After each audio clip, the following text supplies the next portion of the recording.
Sabarmati residence അസോസിയേഷന്റെ നേതൃത്വത്തിൽ ലഹരി വിരുദ്ധ ക്യാമ്പയിൻ സംഘടിപ്പിച്ചു. പെരുമ്പടപ്പ് ചേമ്പുംകണ്ടം സബർമതി റെസിഡൻസ് അസോസിയേഷന്റെ നേതൃത്വത്തിൽ ജീവിതമാണ് ലഹരി എന്ന പേരിൽ ലഹരി വിരുദ്ധ ക്യാമ്പയിൻ സംഘടിപ്പിച്ചു. പള്ളുരുത്തി പോലീസ് ഇൻസ്പെക്ടർ രതീഷ് ഗോപാൽ ഉദ്ഘാടനം ചെയ്തു.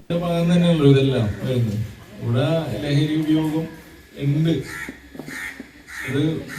കുറെയൊക്കെ സംഭവിക്കണമെന്ന് വെച്ചാൽ ആളുകള് താമസിക്കാത്ത വീടുകള്, അല്ലെങ്കിൽ ഒഴിഞ്ഞെടുക്കുന്ന പറമ്പുകൾ, അല്ലെങ്കിൽ ഇവര് തന്നെ ഉപയോഗിച്ച് ആ വീട്ടിൽ തന്നെ ചിലപ്പോൾ എല്ലാവരും ഉപയോഗിക്കുന്ന ആൾക്കാരായിരിക്കും. ഞാൻ നേരത്തെ വർക്ക് ചെയ്ത് വൈക്കത്ത് ഞാൻ വർക്ക് ചെയ്തിട്ടുണ്ടായി. വൈക്കത്ത് 2 കൊല്ലം ഉണ്ടായി.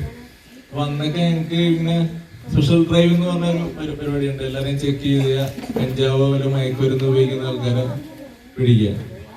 വൈക്കത്ത് ഇങ്ങനെ പൂത്തോട്ട പാലം തൊട്ട് കൈപ്പുറോട്ട് പാലം നല്ല ഏരിയ ഉണ്ട്. ഒരു സൈഡിൽ നിന്ന് മറ്റേ സൈഡ് വരെ ഒരു 27-28 കിലോമീറ്റർ കാണും.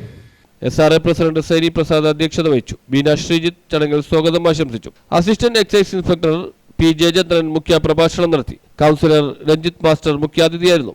എഡ്രാക് സെക്രട്ടറി അഫ്സൽ, പരിസ്ഥിതി പ്രവർത്തകൻ അച്ചാമളൻ എന്നിവർ സംസാരിച്ചു. News bureau, Palluruthy.